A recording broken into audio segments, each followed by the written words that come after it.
Have you ever wondered why you keep repeating the same patterns in your life? Why do you end up in the same situations over and over again?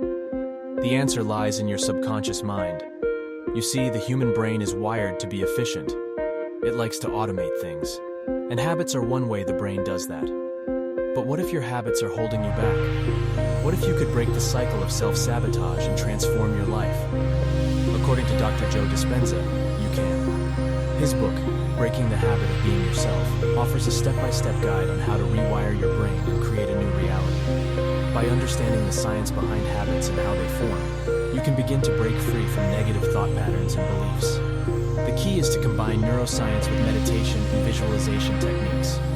By focusing your attention on a new reality, you can literally change your brain's wiring. Dr. Joe Dispenza's methods have been scientifically tested and proven, and have helped thousands of people around the world transform their lives. So if you're tired of feeling stuck in the same old patterns, it's time to take action. Be willing to break the habit of being yourself. Start with small changes, like taking a different route to work or trying a new hobby.